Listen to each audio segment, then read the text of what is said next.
Okay last तो कल हमने रिडक्शन फार्मूला डिड्यूस किया था हमारे सेकंड के लिए और टेंजेंट के लिए। अब हम हमारा सॉल्व करेंगे किसके लिए, x raise to power m and log x raise to power n। अब यहाँ पे मैंने आपको डिफाइन किया था जब कोई टू डिफरेंट फंक्शंस हो। अब यहाँ पे देखो आपके टू डिफरेंट फंक्शंस हैं, तो यहाँ क्या लगेगा आपका सेम इंटीग्रेशन बाय पार्ट्स। अब इंटीग्रेशन बाय पार्ट्स के लिए मैंने आपको रूल बताया था। रूल क्या होगा आपका, आइलेट। ठीक है, आइलेट में क्या था आपका कि आइलेट में आपका कब लगता है, जब आपके पास टू डिफरेंट फंक्शंस हो इंटीग्रेशन बाय पार्ट्स के लिए। ठीक है, अब आई का मतलब तो इनवर्स था, इनवर्स ट्रिग्नोमेट्रिक फंक्शंस, एल का मतलब आपका लॉगरिथम, ए का मतलब आपका अलजेब्राइक नंबर, टी ट्रिग्नोमेट्रिक और ई फॉर एक्सपोनेंशियल। ठीक है, अब यहाँ पे आपके दोनों कौन से टाइप के फंक्शंस है, एक आपका अलजेब्राइक फंक्शन है, दूसरा आपका लॉगरिथम। अब लॉगरिथम आपका किससे पहले आता है, अलजेब्राइक से। तो ठीक है, तो फर्स्ट फंक्शन आपका यहाँ क्या हो जाएगा, फर्स्ट फंक्शन हो जाएगा आपका लॉगरिथम एंड सेकंड फंक्शन हो जाएगा आपका अलजेब्राइक नंबर। ठीक है, अब क्या करेंगे, इंटीग्रेशन बाय पार्ट्स से इसको सॉल्व करेंगे। इसमें क्या रहेगा आपका, फर्स्ट फंक्शन तो एज इट इज होता है, नेक्स्ट फंक्शन का होता है हमारा इंटीग्रेशन। ठीक है, नेक्स्ट डिफरेंशिएशन होता है आपके फर्स्ट फंक्शन का, और सिमिलरली इंटीग्रेशन होता है आपका सेकंड फंक्शन का। ठीक है, तो हमारा इसका इंटीग्रेशन क्या हो जाएगा, फर्स्ट तो हमारा फंक्शन एज इट इज था log x raise to power n x m+1 divided by m+1, और डिफरेंशिएशन क्या हो जाएगा, माइनस में, पहले तो हमारी पावर आगे आती है। ठीक है, डिफरेंशिएशन में एक पावर जो होती है वो एक्चुअली आगे आ जाती है, उसमें से 1 सब्ट्रैक्ट करते हैं, फिर पावर सॉल्व करने के बाद उस फंक्शन का डेरिवेटिव होता है। अब इस फंक्शन का डेरिवेटिव क्या हो जाएगा, 1/x। ठीक है, अब इंटीग्रेशन क्या आया था, पीछे हमने किया था x raise to power m+1 divided by m+1 into dx, क्योंकि इंटीग्रेशन ऑलरेडी है, यहाँ एग्जिस्ट करता है, इस वजह से dx। ठीक है, नेक्स्ट क्या आ जाएगा, log x raise to power n x raise to power m+1 और डिवाइडेड बाय m+1 माइनस, अब यहाँ कौन सी टर्म क्या हो जाएगी, एक तो n हो जाएगा और एक आपका m+1, ये बाहर आ जाएंगे इंटीग्रल से। यहाँ क्या रह जाएगा आपका log x raise to power -1, और यहाँ क्या आ जाएगा x+1 divided by x dx। ठीक है, अब x यहाँ पावर 1 है तो ऊपर जाके -1 हो जाएगा, तो +1 से -1 आपका कैंसिल हो जाएंगे। तो नेक्स्ट स्टेप में आपका क्या रहेगा, log x raise to power n x raise to power m+1 divided by m+1 minus n divided by m+1 integration log x n minus x, यहाँ x की m n dx। ठीक है, तो ये आपका किसके इक्वल चल रहा था, in के इक्वल चल रहा था। ठीक है, यहाँ क्या हो जाएगा, in equals to log x raise to power n and x raise to power m+1 divided by m+1 minus n m+1। अब फंक्शन जब पावर n का कब आ रहा था आपके पास, जब log की पावर n थी। अब यहाँ log की पावर कितनी होगी, n-1, तो फंक्शन क्या हो जाएगा, n-1। अंडरस्टूड। ठीक है, अब इस n-1 को सॉल्व करना हो तो सिमिलरली वही प्रोसीजर रहेगा, n की जगह जो भी आपको, जिसके लिए भी आपको सॉल्व करना है उसकी वैल्यू यहाँ सब्स्टिट्यूट कर देंगे और देन सॉल्व कर देंगे। ओके, नेक्स्ट आपका इंटीग्रल हो जाएगा, ये तो था आपका लॉगरिथम और अलजेब्राइक फंक्शन के लिए। नेक्स्ट आपका इंटीग्रल है अलजेब्राइक नंबर और एक एक्सपोनेंशियल नंबर के लिए। ठीक है, अब सेम प्रेसिडेंस तो सेम रहेगी आपकी कि जो अलजेब्राइक नंबर है वो एक्सपोनेंशियल से पहले। अब आपका इसमें वही आइलेट लग जाएगा। आइलेट क्या था आपका कि ए फॉर अलजेब्राइक फंक्शन और ई फॉर एक्सपोनेंशियल फंक्शन। ठीक है, अब यहाँ पे ये दोनों ही आपको इंटीग्रेशन में गिवन है। ठीक है, तो अलजेब्राइक फंक्शन आपका किससे पहले आता है, एक्सपोनेंशियल से, तो फर्स्ट फंक्शन आपका अलजेब्राइक फंक्शन हो जाएगा और जो सेकंड फंक्शन होगा वो आपका क्या हो जाएगा, एक्सपोनेंशियल फंक्शन। ठीक है, तो इंटीग्रेशन बाय पार्ट्स लगाएंगे, फर्स्ट फंक्शन आपका एज इट इज रहता है और नेक्स्ट फंक्शन का आपका इंटीग्रेशन। ठीक है, नेक्स्ट में डेरिवेटिव हो जाता है किसका, फर्स्ट फंक्शन का, और इंटीग्रेशन होता है आपके सेकंड फंक्शन का। ठीक है, तो यहाँ ये x raise to power n as it is e a x और डिवाइडेड बाय a, क्योंकि जो आपका एक्सपोनेंशियल होता है उसका इंटीग्रेशन एज इट इज हो जाता है, फिर उसका किसका होता है, पावर का। पावर x के साथ अब हमारा क्या कांस्टेंट है, a, तो a आपका नीचे आ जाएगा। ठीक है, माइनस में डेरिवेटिव ऑफ xn। अब मैंने आपको ऊपर क्या बताया था कि डेरिवेटिव में पावर आगे आती है पहले आपकी, फिर पावर एक माइनस हो जाती है, फिर उसका डेरिवेटिव होता है। अब dx ओवर dx क्या हो जाएगा आपका 1, इसका इंटीग्रेशन क्या रह जाएगा आपका e(ax) divided by a and dx। ठीक है, तो यहाँ नेक्स्ट स्टेप में क्या होगा, xn e(ax) divided by a, minus में कांस्टेंट बाहर आ जाएंगी आपकी, और इंटीग्रेशन में आपका क्या बच जाएगा, x raise to power x raise to power n minus one e a x d x. Function आपका nth पावर में था जब n आ रहा था, यहाँ पावर क्या होगी आपकी n माइनस वन, तो आपका आई n किसके इक्वल हो जाएगा, x raise to power n e a x divided by a minus में n ओवर a, और ये आपका इंटीग्रल क्या बन जाएगा आई n माइनस वन। ठीक है, इसको फर्दर सॉल्व करने के लिए n की वैल्यू सब्स्टिट्यूट करेंगे हमारे नीड के अकॉर्डिंग। अब यहाँ पे आपके नेक्स्ट कुछ एग्जांपल्स हैं। टेंजेंट के लिए हमने सॉल्व किया था हमारा deduction formula, similarly same way में हम हमारे एग्जांपल्स को सॉल्व करेंगे। ठीक है, ओके तो हमारा un गिवन है, हम वहाँ पे फंक्शंस को in के टर्म्स में मान रहे थे, एग्जांपल में गिवन है un किसके इक्वल है 0 टू पाई बाय 4, इंटीग्रेशन कर रहे हैं 10 raise to power n x dx। इसको हमने कैसे सब्स्टिट्यूट किया था, कैसे सॉल्व किया था डिडक्शन फॉर्मूला के लिए, कि n में हमने क्या किया था, एक बार 2 को ऐड कर दिया था और एक बार क्या किया था सब्ट्रैक्ट किया था, तो हमारा क्या बन गया था function tangent n minus 2x और टेंजेंट स्क्वायर x dx।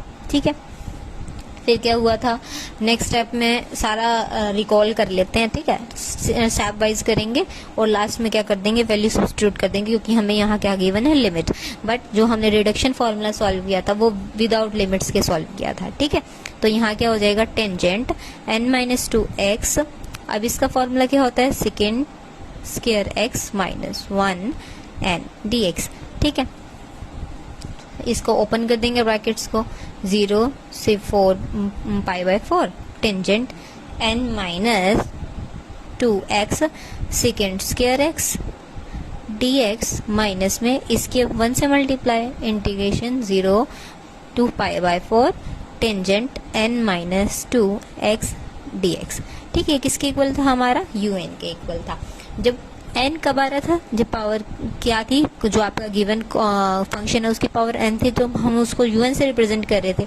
अब फंक्शन की पावर क्या होगी n माइनस 2, तो इसको किस चीज से रिप्रेजेंट करेंगे un माइनस 2, तो un हमारा किसके इक्वल आ गया है 0 to pi by 4 tangent n minus 2x second square x dx minus un minus 2।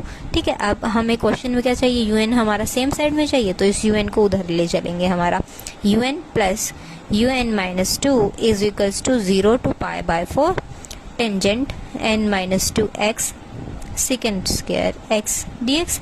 ठीक है, अब इसको सोल्व करने के लिए हम क्या करेंगे, टेंजेंट x को क्या मान लेते हैं, कोई एक वेरिएबल मान लेते हैं। ठीक है, t मान लिया, तो इसको क्या करेंगे डेरिवेट करेंगे, डेरिवेशन से क्या आ जाएगा second square x dx is equals to dt। अब इन वैल्यूज को क्या कर देंगे, इस इंटीग्रेशन में सब्स्टिट्यूट करेंगे, un plus un minus 1 2 sorry, अब लिमिट्स भी चेंज करनी पड़ेगी जब हमारा वेरिएबल में चेंज होगा। ठीक है, 1 मिनट रुकते हैं, लिमिट्स को बाद में करेंगे, एक बार आप एज इट इज रखें। यहाँ क्या हो जाएगा t n माइनस 2, ये सारा क्या बन जाएगा आपका dt। ठीक है, इसको सॉल्व कर लेते हैं और फिर वापस से इसमें टेंजेंट को सब्स्टिट्यूट कर देंगे ताकि हम लिमिट्स वही यूज कर सकें। un plus un minus 2 integral, यहाँ इंटीग्रल सॉल्व हो जाएगा, आपका वेरिएबल की पावर गिवन है, तो आपके इंटीग्रेशन में क्या होता है, इंटीग्रेशन को हम फिलहाल कैंसिल करते हैं और हमारा इंटीग्रेशन कर देते हैं, न्यू पावर 1 क्या हो जाती है, ऐड हो जाती है, तो यहाँ क्या बन जाएगा n minus 1 divided by n minus 1।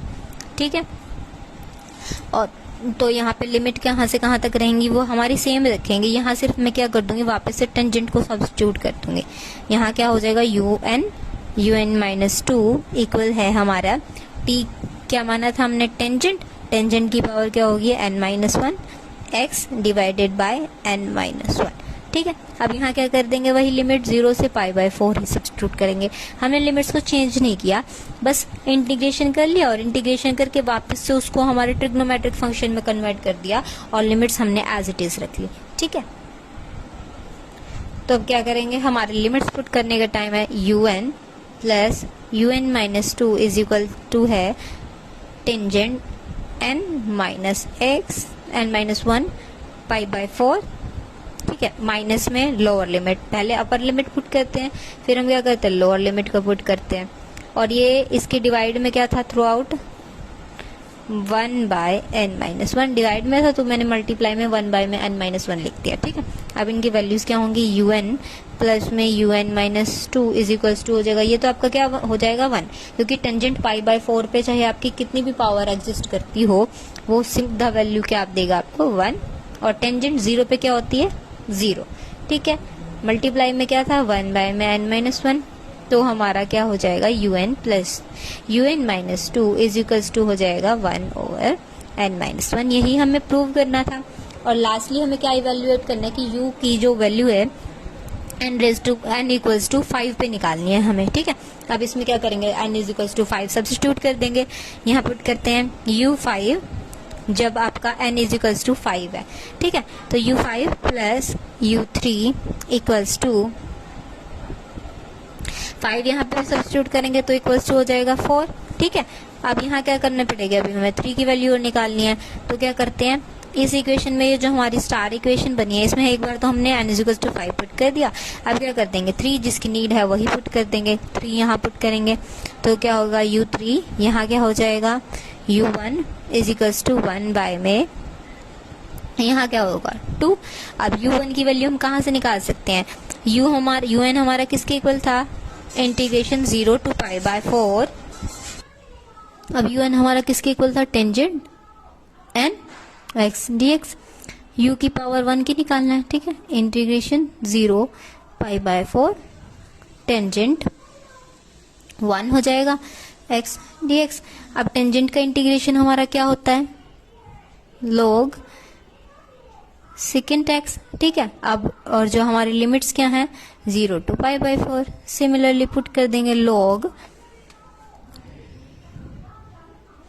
Second π/4 minus log second 0, ठीक है। वही आपकी जो वैल्यूज होगी log √2, ठीक है। और यहाँ क्या हो जाएगा माइनस में log 1 की वैल्यू हमारी क्या हो जाती है 0, तो यहाँ आपका क्या आ जाएगा log √2, ठीक है। √2 इसको हम कैसे लिख सकते हैं, log 2 की पावर आपकी हाफ। अब log में किसी भी कांस्टेंट टर्म की या हो चाहे वेरिएबल किसी भी चीज की पावर हो तो वो क्या हो जाती है आपके आगे आ जाती है, यहाँ क्या हो जाएगा half log 2।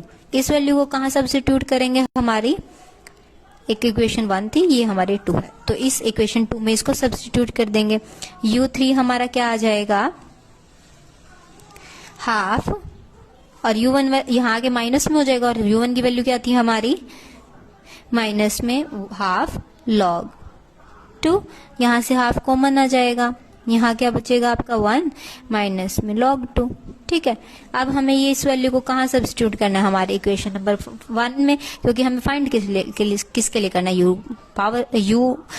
n is equals to 5 के लिए सॉल्व करना है, ठीक है। यहाँ क्या था आपका 1/4 माइनस में u3 की अब हमारे पास वैल्यू आ चुकी है 1/4 माइनस में हाफ, इस ब्रैकेट को ओपन ही कर लेंगे, माइनस हाफ log 2, ठीक है। ये क्या हो जाएगा सॉल्व करने के बाद, यहाँ पे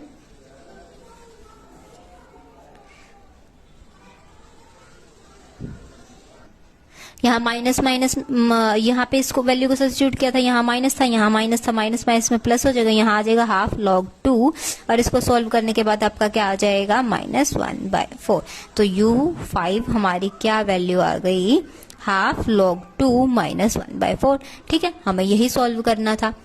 स्टार्टिंग कहाँ से किया था, इस इंटीग्रल से सॉल्व किया था, बट हमारे पास लिमिट्स गिवन थी, तो हमें प्रूव क्या करना था, un plus un-2 is equals to 1/n-1, ठीक है। और इवेल्युएट किसके लिए करना था, u5 के लिए।